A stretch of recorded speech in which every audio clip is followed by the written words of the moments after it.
საჯარო ინფორმაციის ხელმისაწვდომობა და პერსონალური მონაცემების დაცვა თბილისი ფორუმს მასპინძლობს ღონისძიებაში ევროპის ქვეყნების პერსონალურ მონაცემთა დაცვის ასოციაციების თავმჯდომარეები, საჯარო სექტორისა და აკადემიური წრეების წარმომადგენლები მონაწილეობენ. მთავარი მიზანი გამოცდილების გაზიარება.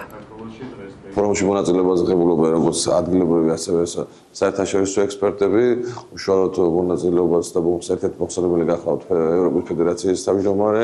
რა თქმა უნდა, ძალიან მნიშვნელოვანი იქნება ის კვლევითი ასპექტებიც, რომელიც ასე ვთქვათ, წარმოაჩენს ამ მიმართულებით მიმდინარე ტენდენციებს და საჭიროებებს. პერსონალურ მონაცემთა დაცვა საქართველოს რეალობისთვის მაინც სიახლეს წარმოადგენს, მიუხედავად კანონმდებლობის არსებობისა.